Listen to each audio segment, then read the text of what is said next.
Welcome to Pagan Coffee Talk. Here are your hosts, Oswin and Lord Knight. Welcome to Season 3 of Pagan Coffee Talk. Season 3. I know, it's crazy, isn't it?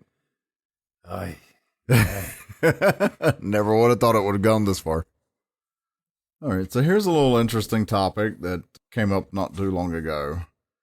The attitude of craft. This is pretty much the attitude that if you don't know the answer, we're not going to tell you.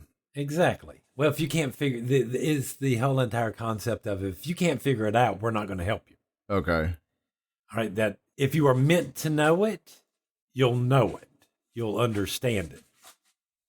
Okay. Is this also something that people look at us and they say, well, that's gatekeeping, or you're being selfish with your knowledge? Right. Where to a certain extent, we're looking at it as looking at it as a test. Okay. Does this person have what it takes to figure this out? So basically, we're going to give you a little bit of information. We're going to skirt around the issue. Uh-huh. And we're going to leave it up to you to figure it out. And if you can't figure it out, then you just don't. Now, again, I'm not going to say this is a good or a bad attitude in craft. Okay. I can see the advantages of it, and I can see the disadvantages of it. Okay, what are advantages of having this attitude? Well, you're getting people to a certain extent who have certain abilities to figure things out, to think about them logically, and it's sort of like an intelligence test. Okay. Is that also a disadvantage? It's also a disadvantage because, there might be people out there that really would understand these concepts if we maybe gave a little bit more time or a little bit more of a push. Right, like some extra hints or something. Okay. But then you still have this whole entire thing of is if I give you the extra hints and stuff, are you really going to avoid that hole that's in your path? Are you going to be able to figure out how to get around with it without me having to give you extra hints later? I mean, you might be able to fill it in enough to get over it. I mean, but you see what I'm saying? Because again, here's your problem is if I'm doing the work for you, how are you supposed to do it later? I can see that. It's kind of like your parents doing your science project for you. The point there was not just to get the project done, but for you to learn something. And sometimes to learn things is better for you to fail to know what in the world to do better next time. It's like the old saying, if at first you don't succeed, try again. But you also need to learn from your past failures. Right. But again, otherwise you're always going to fail. But I see a problem in our society now is we have a lot of people who will do it once and be like, oh well. True. And just give up. Are we losing people because we have this attitude? That might be good priests or priestesses? Or are we going to chop ourselves in the leg by, stopping this behavior? Right. Well, I mean, we very well could be ending the bloodline, so to speak. I mean, us sitting here talking about it to get people to realize that some of the stuff that we do and the reason that sometimes we go short is to give you a chance to flourish, to grow, to struggle, to... Right. And it's also a reason why we don't always produce answers on this little podcast thing that we're doing. True. When we leave things up in the air, it's literally, hey, we're trying our best to encourage you to think, to do, to write down and go, well, they were talking about this and here's my thoughts on it. Right. And of course, I'll freely admit there's plenty of times when we leave those questions up in the air because I just don't have an answer. And so, I will admit that I don't have an answer. I completely agree with you there. Sometimes we don't have an answer. We don't know. But that's not every time. No. And just be, same thing with our students. They just need to be aware. This is why we do these things. So The question here, is it wrong to allow knowing people are going to fail, to allow them to fail? Well, I think so. I mean, especially like in the case of our students. Or is this a good way to actually help judge people's abilities and stuff by allowing this process? I think it's both. All right. I do. I think it's both because as far as like our students are concerned, the ones who come in for physical classes, when they come to us for things, we're here to help them learn. Yeah. And we know from experience that sometimes you have to fail in order to learn. I mean, and we give that whole dungeon master answer. Yeah. On some things, that vaguish. Right. But here's the thing. We never isolate ourselves from them. So they're always able to come to us and talk things out and try to put the pieces together for themselves, because even when they come to talk to us, we're not really giving them anything. We're like a sounding board. You know what I'm saying? You do hear a lot of the answers for us on this is, and how did that make you feel? And why do you think you felt that way? Why did you pick that emotion over this emotion or this emotion? And I know a lot of our students and stuff will sit there and look at us going, have y'all lost y'all's minds? Right. But again, there's a purpose to it. Yeah, I mean, the more we're trying to get you to talk yourself through it and to see the logic. Because I guess the way you explain this is there's a difference to us between knowing something and understanding something. Right. If you know it, you can use it. All right. If you know how to use a stove, you can use a stove or a microwave or a car. You don't necessarily have to know how it works to do this. Right. But if you understand how it works, you can then start manipulating that device to your advantage. Right. We've briefly talked about that before. All right. Where the idea is that, okay, I've done electronics and I've sat here and watched some YouTubers take old microwaves apart and turn them into guns. Right. I understand what they're doing and why it works and the whole 9 yards. Right. Which just makes me feel, all giddy inside. Like, ooh, neat. But to me, there's a difference. Knowing that versus that person that just was a microwave. What else are you going to do with it? Right.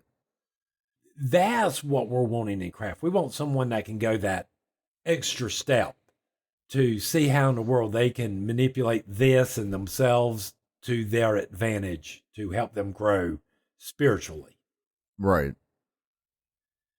Part of that is, to me, is this process of allowing people to fail. Not that I don't want to say we purposely set people up to fail.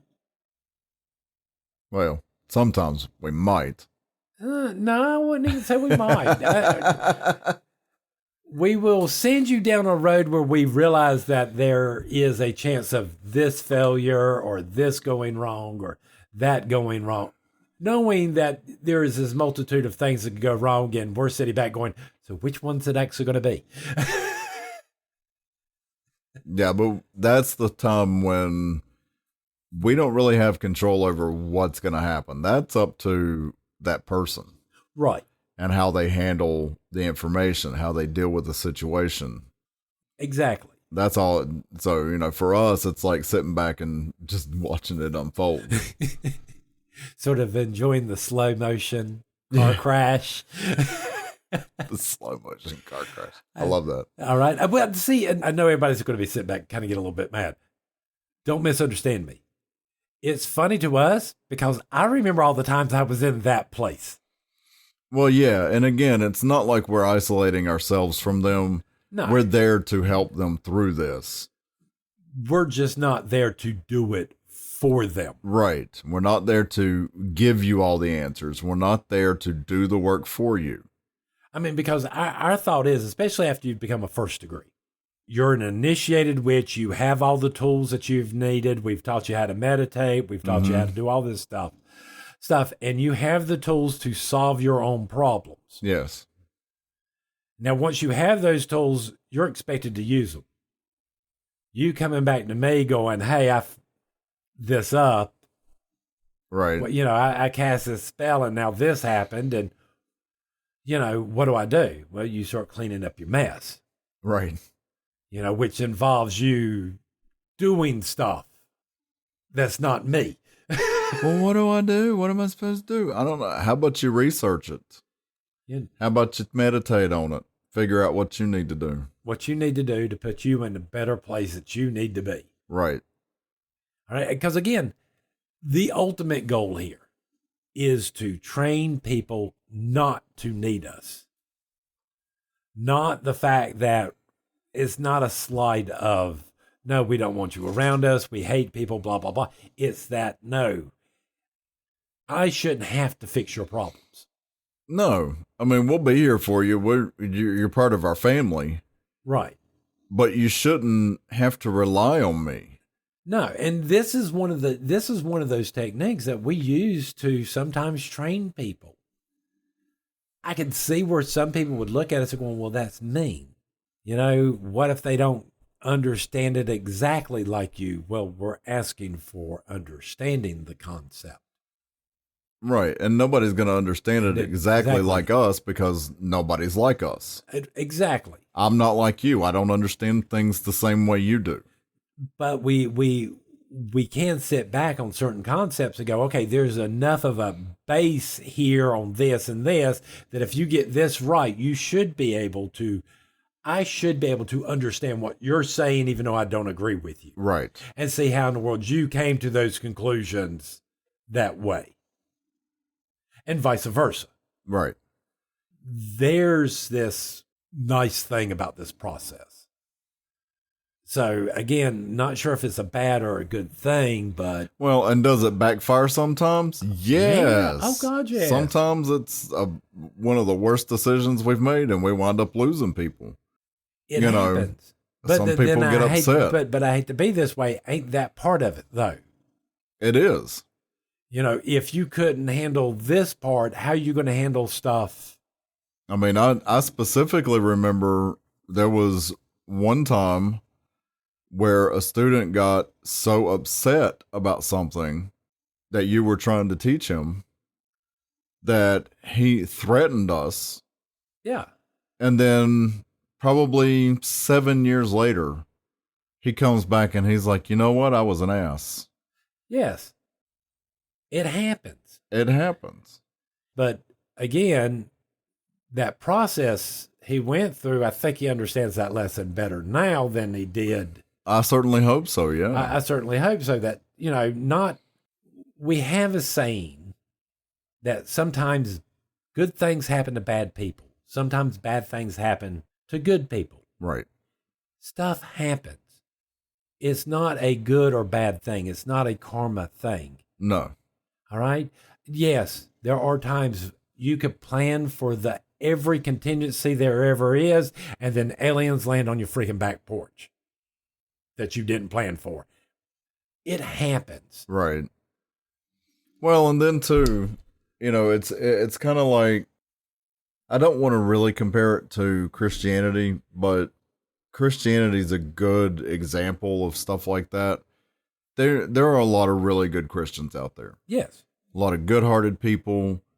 They're out to do their Lord's work. They're, you know, and they're doing what they feel they need to.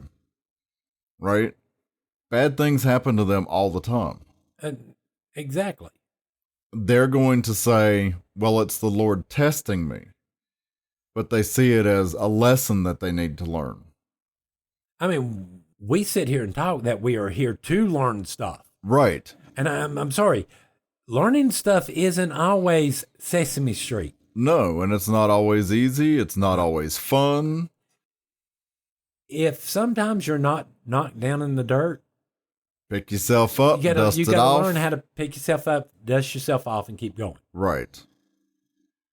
Sometimes these are things that we cannot directly teach you. You have to learn them yourself.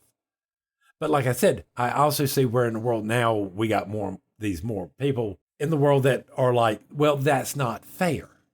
Well, no, it's not fair. Life isn't fair. Well, life's not fair. If And- life was fair, I wouldn't have to do what I'm doing for work. Well, but think about it this way, and here's my point. If you can't handle the small stuff, and here you are supposed to be someone's priest or priestess, Right. you are their spiritual guide, and you fall apart because somebody died in their family and you can no longer do that function, you're not helping. No.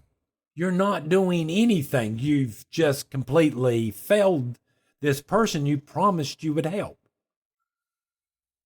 Well, and and with that, on that same line of thinking, there are times when we're human. Sometimes we run out of juice. When that happens, don't agree to be there for somebody if you know you ain't got the juice to handle it. You need to go fill it back up and then get back on the horse and get back out there with that person that you said you were going to help. I mean, there are social groups here. There are expectations here. And I'm sorry, when you're a priest or a priestess, yes, it is expected that when your people call you you're going to be there. You're going to pick up the phone. Right. And it's not going to be 2 months later, 3 months later. You're going to, as soon as they call, hey, I'm here. What you need? Right. I mean, that is the expectation. That's our expectation when you become a priest or And a priestess. I don't know how to get people there without using this style of teaching at some point. Yeah, I mean, this is not something we do all the time. But no. But it does happen that we throw things in there along this line. And Now again, like I said, I could see where people were doing this and people see us as being arrogant. right. Because I've sat there, I've done that, where I'm talking to someone outside of temple and they're probing the edges of a mystery. Mm-hmm. And I have sat there and watched them, you've too, and they'll get like mad because they know I know something. Yep. You can tell I'm not the best bluffer. No, you're not. All right. I'd lose a poker in a heartbeat. Yeah, you'd be terrible at poker. All right. And they're like, well, you know the answer. Why don't you just tell me? Because I can. Because if you don't find it yourself, how in the world are you going to hold it like I do? Right. I can understand where some people would see this as a gatekeeping and stuff like that. But to me, it's not. It's by having to go through that process, by having to do that, this little nugget of information I have, even though it might be just a nugget, Right. is so much more precious to me for that.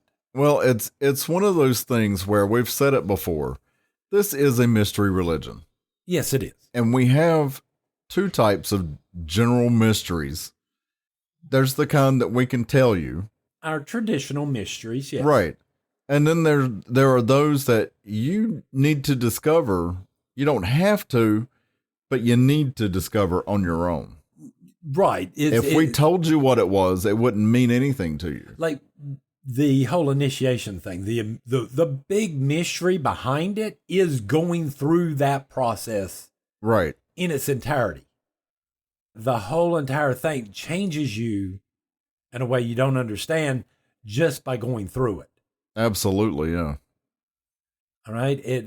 Lord Men used to talk about this religion, cult, whatever, temple back in Egypt. I'm not sure, maybe the Greeks or somebody wrote about it, but these people would spend years of studying. And on the day of the initiation, they would put them in a room and then they would place something in their hands and they were told to open their hands slowly and it would just be a seed for a grain. And then these people would break down and start crying on the spot because everything that they've endured for all them years just clicks into place. Right. It makes sense what in the world they were trying to tell them. Right. And now again, us just telling you that means nothing Exactly. to you because you've not been through that experience. Exactly. It means something to me because I had a similar experience when I got my first degree initiation, and it just blew my mind. Thank you. And I can still hold on to that. And I do. I still hold on to that like it's, My precious. Yeah, right. But how do you teach that? You can't. You can't. And again, understand, if your elders are doing this to you, okay, 10 times out of 10, more than likely, it's the same. It is mistakes that your elders have made. Right. And they're trying to keep you from making their mistakes. So understand, there's this to it. We're trying to stop you from doing what we.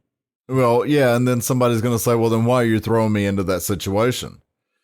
Well, that will help you remember this situation.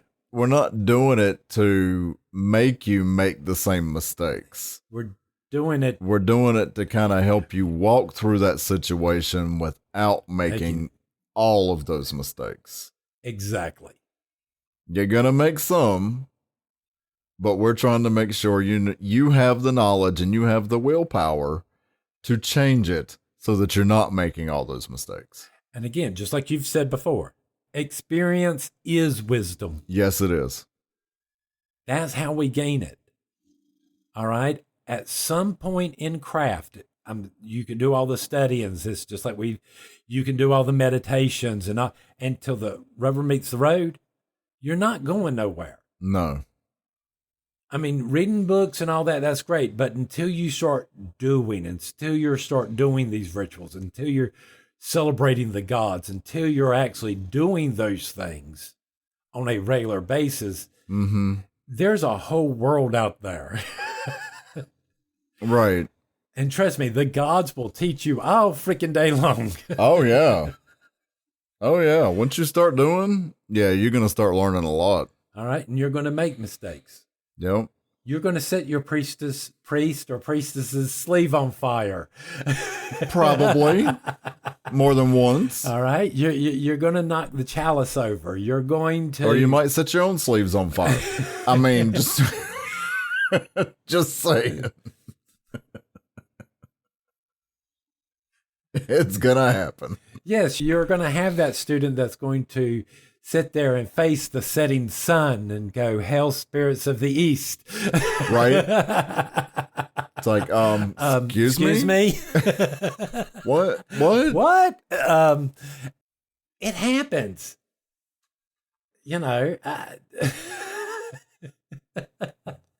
Just learn from it so you don't have to do it again. And unless you think we're completely wrong for using this style or this actually having this thought. So I think that's all I got to say about it. Thanks for listening. Join us next week for another episode. Pagan Coffee Talk is brought to you by Life Temple and Seminary. Please visit us at lifetempleseminary.org for more information, as well as links to our social media: Facebook, Discord, Twitter, YouTube, and Reddit. We travel down this trodden path, the maze of stone and mire. Just hold my hand as we pass by a sea of blazing pyres. And so it is the end of our days, so walk with me till morning breaks. And so it is the end of our days, so walk with me till morning